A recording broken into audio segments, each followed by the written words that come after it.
déclare que l'homme ne vivra pas de pain seulement, mais de toute parole qui sortira de ta bouche. Et nous croyons que tu as pour nous des paroles de la vie, comme Pierre pouvait dire, à qui ayons-nous? Tu as les paroles de la vie. Ce midi, Père, que les paroles de vie soient déversées sur chacun de nous et que ces paroles nous fassent du bien. À toi la gloire, l'honneur et la louange. C'est au nom de Jésus que nous avons prié. Amen. Donc, depuis hier, nous avons commencé à parler sur la génération Éhude. Et nous avions tiré donc ce message de l'épître du livre des Juges, le chapitre 3. Et hier, nous avons posé le fondement. Nous avions donné le contexte du livre des Juges, un livre qui est fait des hauts et des bas. Et nous avons ensuite donné la signification du nom Éhude, qui veut dire uni, fort. Et ensuite, nous avons dit aussi que ce nom peut signifier je remercierai. Donc là, nous avons parlé de la reconnaissance. Donc ça, c'était l'introduction de notre séminaire. Alors aujourd'hui, nous allons rentrer dans le vif du sujet. Et nous allons lire ensemble Juges, le chapitre 3. Nous allons lire à partir du verset 15 jusqu'au verset. On va lire jusqu'au verset 20. Les enfants d'Israël crièrent à l'Éternel et l'Éternel leur suscita un libérateur. Éhude, fils de Géra, Benjamite, qui ne se servait pas de la main droite. Les enfants d'Israël envoyèrent par lui un présent à Églon, roi de Moab.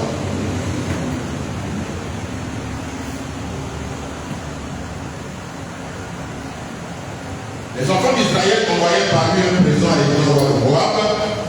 Éhude se fit une épée à 2 tranchants, l'angle d'une coudée, et il la servi sur ses vêtements au côté droit.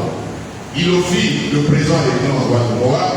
Or, Églon était un homme très gras. Lorsqu'il eut achevé d'offrir le présent, il renvoya les gens qu'il avait apportés. Il revint lui-même depuis les carrières de Gilgal, et il dit: ô roi, j'ai quelque chose de secret à te dire. Le roi dit silence, et tous ceux qui étaient auprès de lui sortirent. Éhude aborda le roi. Éhude l'aborda comme il était assis seul dans sa chambre d'été, et il dit: j'ai une parole de Dieu pour toi.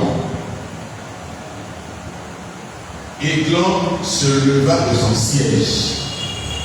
Alors Éhude avança la main gauche, tira l'épée de son côté droit et la lui enfonça dans le ventre. Amen. Alors donc, la génération Éhude, la première chose que nous allons voir, c'est une génération qui surmonte son handicap.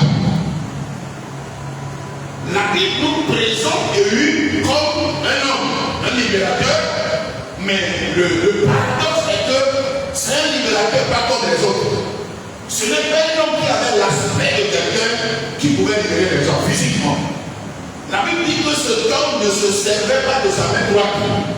Éhude était un manchot. Or, selon la loi de Moïse, c'est la main droite qu'on lève devant Dieu. On ne devrait pas lever la main gauche devant Dieu. Voilà un Israélite qui n'avait pas de main droite, mais qui n'avait que de main gauche. J'imagine les humiliations, j'imagine comment les gens sont moqués de lui. J'imagine comment les gens peuvent dire que quand tu es quelqu'un de maudit, puisque c'est la main droite qu'il faut lever devant Dieu. Et toi, tu n'en as pas. Donc c'est ce temps-là que Dieu va susciter pour libérer Israël de la main du roi Églon, sur lequel il était assis pendant 18 ans. Un homme handicapé, pour arriver à faire cet exploit et à tuer le roi Églon, il faut vraiment qu'il arrive vraiment à surmonter son handicap. En réalité, le côté droit qui était sa faiblesse, c'est ce côté qui était en réalité sa force. Parce que l'épée, nous en parlerons tout à l'heure, qui s'est fait, l'épée était cachée sur le côté le plus faible. Personne ne pouvait imaginer que le côté qui ne fonctionnait pas, le côté faible était en réalité là que se cachait la force pour tuer le roi Églon. Bien-aimés dans le Seigneur, la génération élue est une génération qui surmonte son handicap ou ses handicaps. Vous allez vous rendre compte, quand nous voyons, nous lisons la Bible, chaque fois qu'il y a une situation, Dieu a toujours appelé un homme. La solution de Dieu est souvent venue d'un homme. C'est pourquoi l'appel est individuel. Dans la façon de fonctionner de Dieu, Dieu appelle un homme, il lui confie une mission et il met autour de lui d'autres hommes. Quand il était question de sortir Israël de l'esclavage de l'Égypte, Dieu a appelé Moïse. Il a mis autour de lui Aaron, Josué et les autres, et Marie, et le reste du peuple. Donc c'est comme ça que Dieu a toujours fonctionné. Et dans le cas précis, Israël avait besoin d'un libérateur. Et Dieu a appelé un homme qui s'appelle Élie. Le premier principe pour surmonter cette faiblesse, il faut reconnaître son appel. Nous ne pouvons pas être en dehors de notre appel et faire des exploits et accomplir la volonté de Dieu. Élie ne s'est pas autoproclamé libérateur. Élie a reçu de Dieu un appel. Ça, c'est la première chose. La deuxième chose, Dieu n'appelle pas un homme parfait. Dieu appelle toujours un homme qui a des faiblesses. Si nous oublions cela, nous allons nous faire du mal. Dieu n'a jamais appelé un homme parfait. Quand il y a une situation, Dieu appelle toujours un homme, mais l'homme que Dieu appelle est un homme qui a des faiblesses. Les exemples sont légion dans la Bible. Abraham, le père de Abraham, Dieu l'a appelé, Dieu a dit, va-t'en de ton pays vers un pays que je te montrerai. Vous savez pas que Abraham était dans un pays idolâtre. Abraham était embourbé dans les traditions familiales. Les traditions de celui voudraient qu'on se marie dans la famille. Sa femme Sarah était fille de son père. Donc elle se disait mariée avec sa demi-sœur. C'était les traditions. Et c'était un peuple idolâtre. Abraham n'était pas un homme parfait que Dieu a sorti pour dire va-t'en. Dieu a sorti un homme Abraham avec des faiblesses. Il est sorti avec ses faiblesses. Nous allons voir que pendant son parcours, à un moment donné, la faiblesse, les traditions de celui vont se manifester. Et Dieu avait un plan, Dieu avait un programme. Abraham était un homme imparfait. Mais Dieu l'a appelé parce que par lui, Dieu voulait accomplir une mission. Que dit le Moïse? Comme Dieu l'a appelé, lui-même il a dit à Dieu, je ne peux pas. J'ai la langue embarrassée, je ne sais pas parler facilement. Et la mission que tu me donnes, c'est d'aller parler devant Pharaon. Comment moi qui m'égaye, moi qui ne sais pas parler, je vais me payer devant le roi, l'homme le plus puissant de la terre en son temps. Et je vais venir dire, Dieu m'a envoyé pour dire, il faut laisser les partir. Moïse même voyait qu'il n'était pas capable de le faire. Malgré son handicap, malgré sa faiblesse, c'est lui que Dieu a choisi. Et c'est par lui que Dieu a délivré Israël de la main de Pharaon. Amen. Gédéon, qui était aussi un juge, comme Dieu l'a appelé, Gédéon, il a dit à Dieu, je suis le plus petit de la famille la plus pauvre de la tribu de Manassé. Il était en train de montrer à Dieu ses handicaps ou ses faiblesses. Manassé, c'est la tribu des oubliés. Sa famille était la plus pauvre. Il était le plus petit. Donc pour lui, il voyait tous ces éléments pour dire à Dieu, non, tu t'es peut-être trompé de personne. Je ne suis pas l'homme de la situation. Mais Dieu dit, toi, va avec la force que tu as et délivre Israël de la main de Madian. Bien aimé, Dieu appelle toujours un homme qui a des faiblesses. Jésus, écoutez ce que Isaïe dit. Isaïe 53, verset 24. Isaïe 53, verset 44.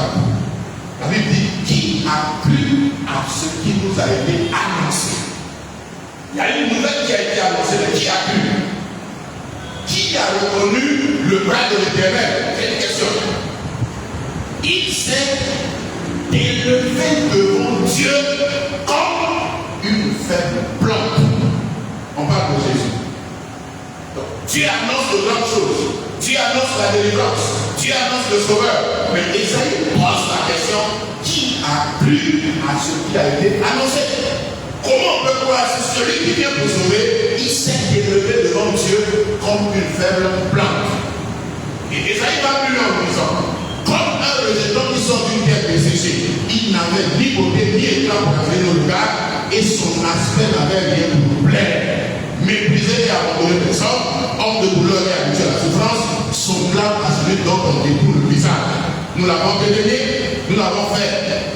Aucun cas de lui, cependant, ce sont nos souffrances qu'il a portées et c'est de nos douleurs qui s'est changé.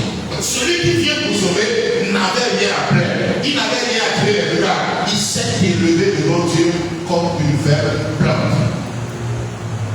Les hommes l'ont méprisé, mais il était la réponse de Dieu au mot de la terre. Bien-aimé, Dieu appelle toujours un homme qui est faible. Sur ce jour, je vais finir avec Paul. Paul, le meurtrier. Paul qui tuait les chrétiens. C'est lui que Dieu a appelé pour que l'évangile puisse aller vers les païens. Et ce même Paul, à un moment donné, dit une faiblesse dans son corps. Il a prié le Seigneur 3 fois pour dire, enlève ça. Dieu dit, ma grâce me suffit, ma puissance agit aussi dans la faiblesse. Bien aimé, Dieu appelle un homme faible. Si Dieu t'a appelé, ce n'est pas parce que tu es parfait, ce n'est pas parce que tu es quelqu'un de qualifié. Dieu appelle les gens qui ne sont pas qualifiés et Dieu les qualifie pour accomplir la mission pour laquelle il les a appelés. Et lui n'était pas qualifié, et lui avait des faiblesses, mais il devait travailler avec Dieu pour qu'il puisse surmonter cette faiblesse. Bien-aimés, apprenons à collaborer avec Dieu pour que nos faiblesses soient surmontées, pour que Dieu nous amène à ce que ce qui est considéré par les hommes comme notre faiblesse, que cela soit pour nous une force. Amen. Et Joël 3:10 pourra nous dire que le faible dise, je suis fort. Bien aimé, notre faiblesse, parfois c'est notre force. Là où nous nous voyons faibles, là où nous nous disons, là je ne peux pas, c'est par là que Dieu veut manifester sa puissance. La puissance de Dieu agit aussi dans notre faiblesse. La génération une est une génération qui surmonte ses faiblesses. Bien aimé, avec Dieu, nous serons forts. La Bible nous exhorte à nous fortifier dans le Seigneur. Nous adorons un Dieu qui est fort, et même si nous sommes faibles, Dieu avec nous, nous formons une équipe forte. Et lui n'a pas regardé son apparence physique. Et lui n'a pas regardé sa faiblesse. Et lui a regardé celui qui l'a appelé à être le libérateur d'Israël. Et il est allé et a libéré Israël. Alléluia. Deuxième chose, c'est une génération qui a la parole. Pour libérer Israël, la Bible nous dit que Élie se fit une épée. Et la Bible précise que son épée était une épée à double tranchant. Est-ce qu'on peut le lire rapidement? Juge chapitre 3, verset 16. Et lui se fit une épée à deux tranchants, remplie de côté, et il l'a serrée sous ses vêtements au côté droit.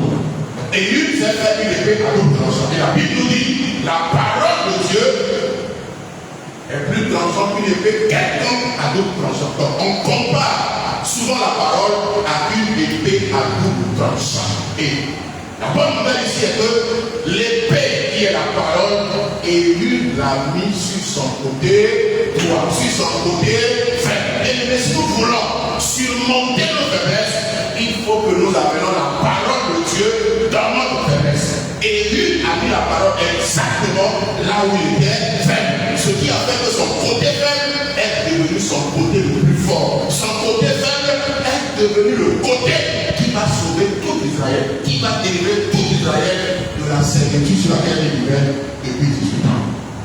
Bien aimé, quelle est ta faiblesse? Tu as besoin que la parole de Dieu rentre dans ta faiblesse. Si la parole de Dieu rentre dans ta faiblesse, la parole de Dieu fera que ta faiblesse deviendra une force. La génération élue est une génération qui a la parole. Et même devant le roi Élie, quand on a envoyé un présent au roi, il l'a amené. Lui-même n'a pas pu porter le présent parce qu'il était handicapé. Les hommes ont apporté le présent et lui était à la tête. Quand ils ont fini, il a dit au roi, j'ai quelque chose de secret à te dire. Le roi a fait sortir tout le monde. Et vous allez voir pourquoi il s'est approché. Pour bien garder le roi, pour finir avec lui, il dit au roi, j'ai une parole de Dieu pour toi. Verset 20, Élie l'aborda comme il était assis seul dans sa chambre d'été, et il dit, j'ai une parole de Dieu pour toi. La force d'Élie, c'était la parole. Et il dit au roi que j'ai une parole de Dieu pour toi. En réalité, la parole, ça dépend de garder sur le côté de toi. Le roi s'attendait à ce que Élie puisse parler, puisse donner la parole comme parole, mais Élie avait appelé la parole comme une épée à double tranchant.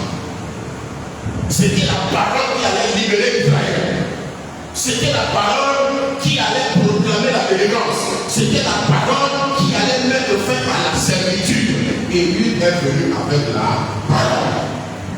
Bien aimé, nous devons avoir la parole. Nous devons rechercher la parole.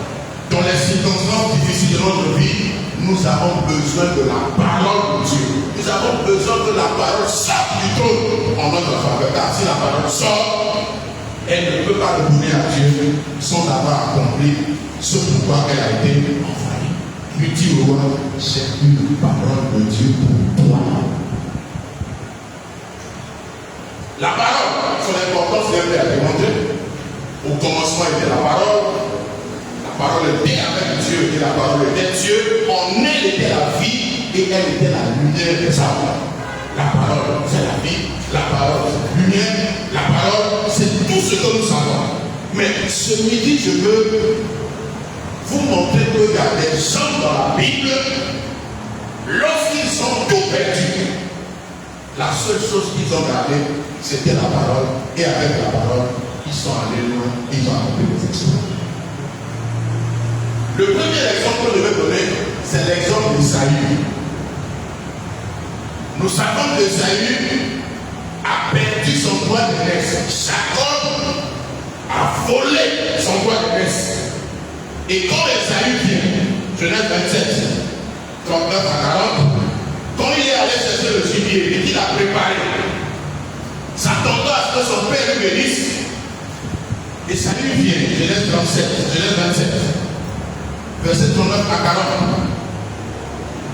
Verset 38 d'abord. Ésaü dit à son père, n'as-tu que cette seule bénédiction, mon père? Bénis-moi aussi, mon père. Et Ésaü éleva la voix et pleura. Ici, il est question de la bénédiction. Jacob a pris la bénédiction. Ésaü demande à son père, est-ce que tu n'as que cette bénédiction? Le père lui répond, Isaac, son père répondit, il lui dit, voici, ta demeure sera privée de la graisse de la terre. Là, ce n'est pas une bénédiction, ce n'est pas une bénédiction. Donc, la seule bénédiction que Jacob a pris, lui, Ésaü, n'a pas de bénédiction. Mais le verset 40, c'est ça ce qui est important, ce qui est assez mon attention. Isaac lui dit, tu vivras de ton épée.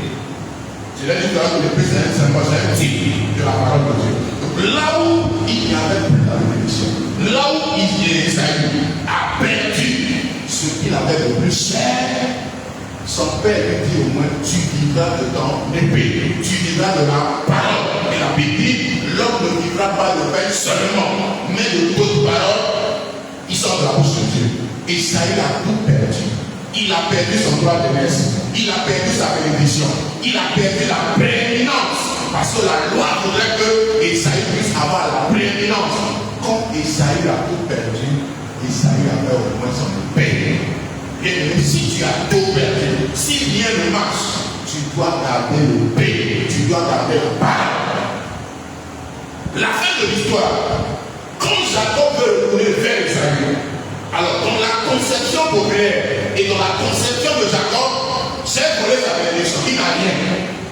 Comme je le lui ai bien laissé, c'est presque sûr que Ésaü était en train de souffrir. Quand Jacob arrive, il envoie des serviteurs avec beaucoup de biens comme présent pour donner à Esaü. Pour lui, j'ai donné sa bénédiction, il n'a rien. Mais Jacob oubliait que Esaü avait son épée, Esaü avait la parole.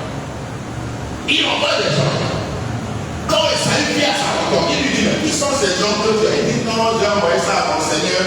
Esaü lui dit, garde tes choses parce que moi aussi, Dieu m'a béni. Alléluia. Esaü vient, il refuse le prénom de Jacob. Il dit non, j'ai pas de ça. Moi aussi, Dieu m'a béni. Toi, tu as pris la bénédiction. Mais moi, j'ai gardé la parole. Bien aimé, la génération élue est une génération qui garde la parole. Une génération qui a la parole. Si la terre promet le Canaan, Israël était béni. Parce que c'était la terre promise. Dieu leur a fait la promesse qu'ils vont arriver sur le pays où coule le lait et le miel. La bénédiction n'a pas pu les sauver, n'a pas pu les délivrer. Ce qui les a délivrés, c'est la parole. Aujourd'hui, beaucoup de gens font l'amalgame entre la bénédiction et la parole.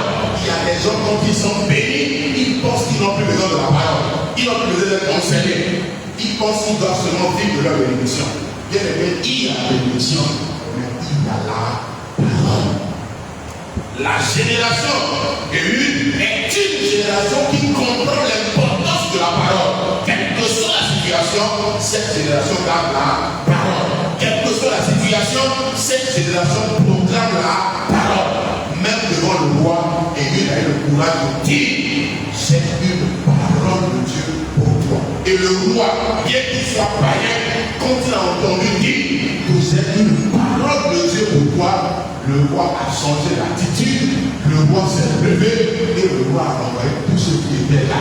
Parce que pour lui, c'était quelque chose de formidable qui puisse écouter la parole de Dieu. Il faudrait être seul, bien assis, bien posé pour pouvoir recevoir la parole qui vient de Dieu. Bien aimé, la parole, c'est ce que nous devons garder plus que tout. Si nous allons tout perdre. Si même la grâce, nous pensons que la grâce ne marche plus, nous avons besoin de garder la parole. Ce qui a tué Saül, l'erreur fatale, fatidique de Saül, était le fait que Saül comptait sur l'onction et non sur la parole. Avant, quand ils voulaient aller en guerre, le roi d'Israël, ils allaient vers un prophète, ils voulaient écouter la parole. Qu'est-ce que Dieu dit? Est-ce qu'il faut aller? Est-ce qu'il ne faut pas aller?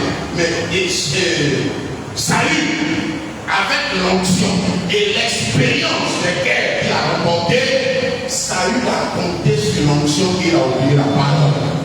Le jour où l'onction n'a pas marché, Saül est mort. Nous avons malheureusement beaucoup de personnes qui ont l'onction, qui comptent plus sur l'onction que sur la parole. Nous sommes en train de délaisser peu à peu la parole au profit des miracles, au profit des choses extraordinaires. On veut voir Dieu agir. Oui, Dieu agit, mais Dieu est aussi le Dieu de la parole. Si nous laissons la parole peu à peu, nous allons rentrer dans le spiritisme. Si nous laissons la parole, nous serons dans la situation dans laquelle nous sommes aujourd'hui. Nous sommes dans une confusion où parfois même des sorciers, parfois même des magiciens s'auto-proclament prédicateurs, s'auto-proclament prophètes et font des choses mystiques dans l'église. Et parce que les gens ne sont pas dans la parole, on prend ça, on dit révélation, on dit mystère. Oui, il y a mystère et la révélation, mais faisons attention, les mystères et les révélations ne peuvent pas sortir du cadre de la parole de Dieu. Restons dans la parole, marchons avec la parole, cherchons la parole, peu importe la situation dans laquelle nous traversons. Esaü a perdu la bénédiction, mais Esaü avait le pays, il avait la parole. Et avec la parole, il a été aussi béni que Jacob qui avait la bénédiction. Parce qu'à leur rencontre, c'était deux personnes riches bénies. Jacob avait la bénédiction, mais Esaü avait la parole. Le même Jacob, je suis en train d'appeler, quand il était au soir de sa vie, avant de mourir, il va confier ce secret à Jacob. Il dit à Joseph. Genèse 48, verset 21 à 22. Genèse chapitre 48, verset 21 à 22. Il vient de bénir les fils de Jacob, les fils de Joseph plutôt, Manassé et Ephraïm. Verset 20, il est béni ce jour-là.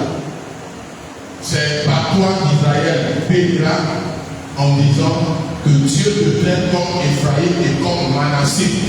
Et il mit Ephraïm avant Manassé. Israël dit à Joseph, ça va être souligné ça.